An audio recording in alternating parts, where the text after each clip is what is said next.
जाती थी। मुझे गांव अच्छा लगता है, पर दिक्कत यही है कि मैं वहां रह नहीं पाऊंगी। मुझे वहां के माहौल के बारे में कुछ भी नहीं पता है। अरे माहौल में ढल जाओगी तुम, थोड़ा टाइम तो लो। और विकास गांव में ही रह के ऑर्गेनिक खेती करता है, इतना अलग काम है। और यहाँ शहर में क्या है, कितना प्रदूषण और भीड़ है यहाँ। पर विकास यहाँ आके भी तो खेती कर सकते हैं ना। अरे शहर में एक प्लॉट लेने में जिंदगी भर की कमाई चली जाती है, खेत कैसे लोगे? सोच ले निधि, विकास गांव का है, वहीं उसका काम भी है। तेरे पास कोई नौकरी भी नहीं है, ना ही तुझे कभी काम करना था। उफ़ो, मुझे कुछ समझ में नहीं आ रहा, मुझे अकेला छोड़ दो। उसी दिन निधि विकास से मिलती है। यार, मेरे सारे दोस्त यही हैं। अरे दोस्त तो गांव में भी बन सकते हैं ना निधि। गांव के लोगों से कैसे दोस्ती कर पाऊंगी? मैं भी तो गांव का हूँ, मुझसे प्यार हो सकता है तो वहां के लोगों से दोस्ती भी हो ही सकती है ना। अरे यार, कंफ्यूजन है बहुत। सोच लो निधि, शादी के मंडप पे छोड़ के मत जाना, वरना दोनों के परिवार की नाक कट जाएगी। अभी बोल दो, पत्रिका नहीं छपाते हैं। निधि के पास तो कोई चारा नहीं बचा। वो विकास से इतना प्यार करती है कि उसे छोड़ भी नहीं सकती।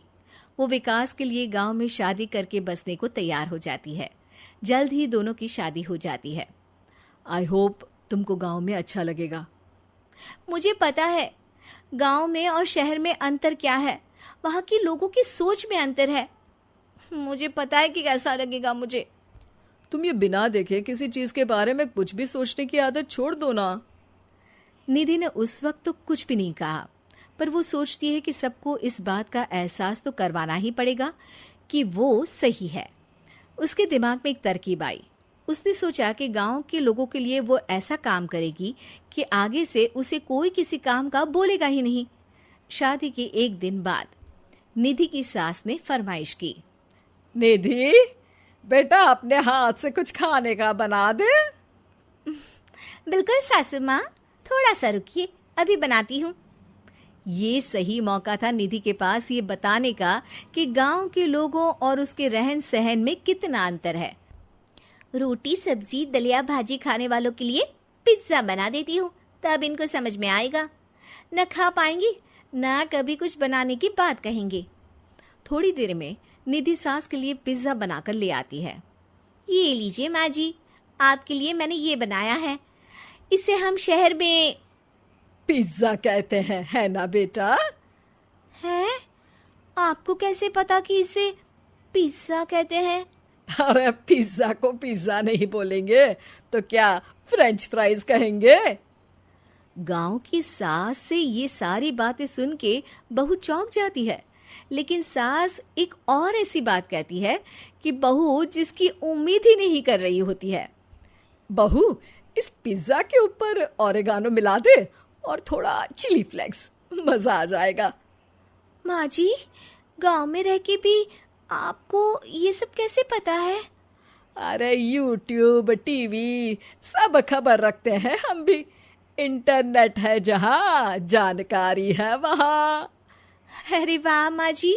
अरे अभी वहाँ मत बोल, अब जब मैं पिज्जा का फोटो लेके फेसबुक पर डालूंगी ना, तो वहाँ कमेंट में जाकर वहाँ बोलना, ठीक है? ठीक है माँ जी। अरे ठीक है माँ जी की जगह ओके मम्मी या ओके मम्मा बोल दिया करना। है? ठीक है, मतलब ओके मम्मा। निधि का तो सर ही घूम जाता है। इतना शहरी बर्ताव तो शहर में रहने वाली निधि की माँ का भी नहीं था। वो शाम को अपने पति से पूछती है, विकास, तुम्हारी मम्मी तो काफी कूल है यार। पिज्जा में क्या डालते हैं, फेसबुक पर क्या डालते हैं, सब कुछ पता है उन्हें तो।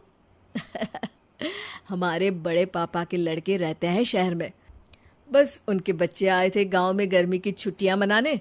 उन्होंने माँ को एकदम शहरी बना दिया। उनका फेसबुक अकाउंट भी है, इंस्टाग्राम भी है और टिकटॉक बैंड हो गया, वरना वो भी बनाती थी। तभी सास वहां आ जाती है। अरे निधि, मैं तुझे टैग नहीं कर पा रही हूँ, जरा मेरी फ्रेंड रिक्वेस्ट एक्सेप्ट तो कर दे।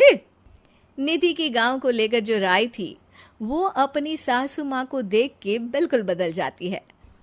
और अब निधि भी सोशल मीडिया पे अपनी सास के साथ लाइव आती है और कमेंट बाजी भी करती है, ताकि सबको पता चले कि गांव में रह के भी उसका जीवन शहर जैसा ही है और उसके आसपास के लोगों के अंदाज भी एकदम शहरी है।